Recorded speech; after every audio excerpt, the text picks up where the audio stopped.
Mimpi jadi kenyataan. Kebanyakan orang akan mengartikannya mereka dapat bepergian ke destinasi impian mereka. Pantai, pegunungan, situs bersejarah, tempat manapun yang akan membuat bahagia. Nah, bagaimana jika ada seorang konglomerat menawarkan diri akan membayarkan seluruh biaya perjalananmu? Tapi dengan satu syarat, kamu harus terbang terlebih dulu selama 1 tahun tanpa henti. Apa kamu akan mengiyakan? Kalau kamu menerimanya, akan seperti apa ya penerbangannya? Mendengar bayi menangis sepanjang tahun di belakangmu? Semoga saja tidak ya. Jet lag mungkin saja menjadi hal pertama yang terlintas di pikiranmu, karena inilah efek samping yang paling sering dirasakan setelah penerbangan jarak jauh. Jika 6-8 jam membuat kepalamu terasa begitu berat, kamu bisa bayangkan apa jadinya jika harus mengudara selama 365 hari. Iya, sebenarnya kamu tidak perlu mengkhawatirkan ini. Coba pertimbangkan hal-hal lain yang memengaruhi tubuhmu saat penerbangan. Itu lebih mengkhawatirkan. Hal lainnya yang juga sangat umum, misalnya tekanan udara. Saat berada di tempat tinggi, meskipun tidak sedang naik pesawat, telingamu akan merasa tidak nyaman dan bahkan sulit mendengar. Iya, ini semua disebabkan oleh tekanan udara. Kondisi ini akan semakin parah selama turbulensi, karena tekanan udara juga dipengaruhi oleh turbulensi. Untungnya, kamu bisa menyingkirkan ketidaknyamanan ini dengan menelan atau menguap. Mengunyah permen saat terbang akan sangat membantu. Tapi, apa kamu bisa mengunyah permen karet selama 1 tahun penuh? Bagaimana dengan menguap? Saat kamu duduk di dekat jendela pesawat yang sedang mengudara, kamu pasti terus mengagumi pemandangan di luar, kan? Namun, ini dapat membuat perutmu tidak nyaman. Gerakan lambat yang kamu lihat akan berlawanan dengan gerakan yang dirasakan oleh telinga bagian dalam, sehingga mengirimkan sinyal yang tidak beraturan menuju otakmu. Ini akan menyebabkan sakit perut. Kalau kamu termasuk seorang yang sangat sensitif terhadap gerakan, sebaiknya kamu duduk di sayap, karena tempat duduk di sini lebih stabil daripada tempat lainnya. Bukan di sayapnya, di situ anginnya terlalu kuat. Maksudku, tempat duduk di dekat sayap. Merasa lebih tenang? Jika kamu tidak punya masalah dengan mabuk perjalanan, tapi masih merasa sakit perut, mungkin ini disebabkan oleh sirkulasi gas di dalam tubuh. Ini juga disebabkan oleh tekanan. Saat kamu terbang lebih tinggi, gas di dalam tubuhmu akan semakin menyebar, sehingga kamu merasa sakit. Untuk mengatasi masalah ini, jangan tahan gas di dalam perutmu. Ini dapat memperburuk keadaanmu, dan kamu akan semakin kembung. Sudahlah, jangan ditahan lagi. Keluarkan saja gasmu. Ini bisa jadi topik pembicaraan yang bagus loh, dan tentu bukan kamu saja yang merasa seperti itu. Pohon dan tumbuhan menyediakan banyak oksigen untuk menjaga tubuh kita.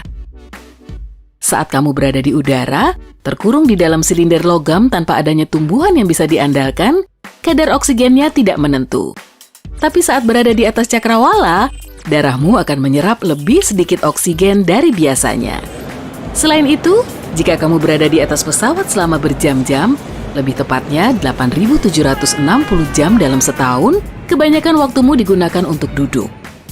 Artinya, jika tubuhmu tidak banyak bergerak dalam waktu yang lama, sirkulasi darah di dalam tubuhmu juga tidak akan berjalan dengan baik. Ini juga akan mengurangi kadar oksigen. Tapi jangan khawatir, kamu bisa berjalan-jalan setiap 2-3 jam, sehingga darah dan oksigen dalam tubuhmu tersirkulasi dengan baik. Lalu, bagaimana dengan makanan? Ini akan dibahas berikutnya. Oke, apa kamu pernah merasa terganggu dengan awak kabin yang selalu mengingatkanmu untuk minum air putih selama penerbangan? Jangan begitu, mereka melakukannya demi kebaikanmu. Lingkungan yang sehat sebaiknya memiliki sekitar 50-60% uap air di udara. Sayangnya, di dalam kabin kelembapannya sangat rendah, bahkan bisa mencapai 10%. Akibatnya kabin menjadi sangat kering melebihi gurun. Dalam kondisi begini, kamu bisa mengalami dehidrasi. Mata, bibir, dan mulut jadi kering. Belum lagi sakit kepala. Apa solusi satu-satunya? Minum banyak air putih. Tapi jika kamu terbang selama 1 tahun, apa kabin bisa menyediakan cukup air agar kamu tetap terhidrasi? Ya, tentu saja hal ini perlu dipikirkan. Terbang di kelas bisnis akan memberimu kursi yang nyaman minuman mewah, serta hidangan yang dibuat dan disiapkan oleh chef ternama.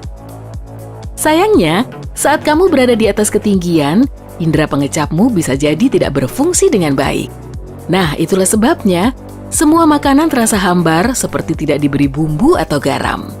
Sebenarnya, semua makanan itu mungkin dimasak dan dibumbui dengan pas, hanya saja lidahmu tidak berfungsi seperti biasanya. Sebuah penelitian tentang ini sudah dilakukan pada 2010.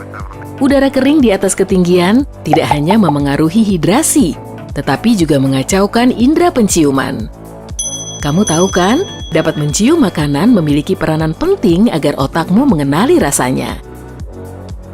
Untuk memastikan makananmu terasa enak, mereka memasaknya di darat, lalu mencicipinya saat di udara. Lihat kan, mereka melakukan yang terbaik untuk kenyamananmu. Sebaik apapun layanan yang mereka berikan, akan selalu ada hal-hal tak terduga yang tidak bisa mereka kendalikan. Misalnya, penyebaran virus. Tentunya tidak mungkin menjaga ruangan sempit pesawat yang terbang ribuan kilometer ini sama bersihnya dengan penerbangan pertamanya, sehingga kuman bertebaran. Kemungkinan terjadi kontak dengan kuman ini juga semakin tinggi. Itulah sebabnya, The Journal of Environmental Health Research menyimpulkan, risiko terkena flu akan 100 kali lipat lebih tinggi saat kamu berada di dalam pesawat. Jika pergi ke pantai, mungkin kamu menginginkan sengatan matahari. Tapi mulai sekarang, coba pertimbangkan juga untuk mengoleskan krim tabir surya sebelum naik pesawat. Di atas pesawat, jendelanya tidak berpelindung. Kulitmu bisa terpapar sinar UVA yang menembus jendela itu sampai 50%. Beberapa penelitian menunjukkan bahwa menghabiskan waktu 56 menit di ketinggian tersebut sama dengan 20 menit berjemur. Perlu dipertimbangkan, semua informasi ini diperoleh selama penerbangan berjam-jam. Dan pada syarat yang disebutkan tadi, kamu harus terbang selama 1 tahun. Coba bayangkan, jet lag, sakit perut, indera penciuman kurang berfungsi, kekurangan oksigen, dan dehidrasi sepanjang tahun. Belum lagi gas. Kalikan semuanya dengan 365 hari. Kurasa kamu bisa memberi jawaban cerdas atas kesempatan yang ditawarkan oleh konglomerat tadi? Mungkin terpikir olehmu untuk menabung agar bisa mewujudkan impian jalan-jalanmu sendiri? Terpikir untuk menego tawaran tadi? Wow. Apa pendapatmu tentang efek penerbangan dengan waktu yang lama? Apa kamu terkejut? Atau mungkin khawatir? Beritahu di kolom komentar ya. Jika kamu belajar hal baru hari ini, klik tombol suka di video ini lalu bagikan pada teman-temanmu. Tapi jangan buru-buru terbang dulu. Kami punya lebih dari 2000 video keren untuk kamu. Pilih saja video di sebelah kiri atau kanan layar, klik lalu tonton. Tetaplah di sisi terang kehidupan.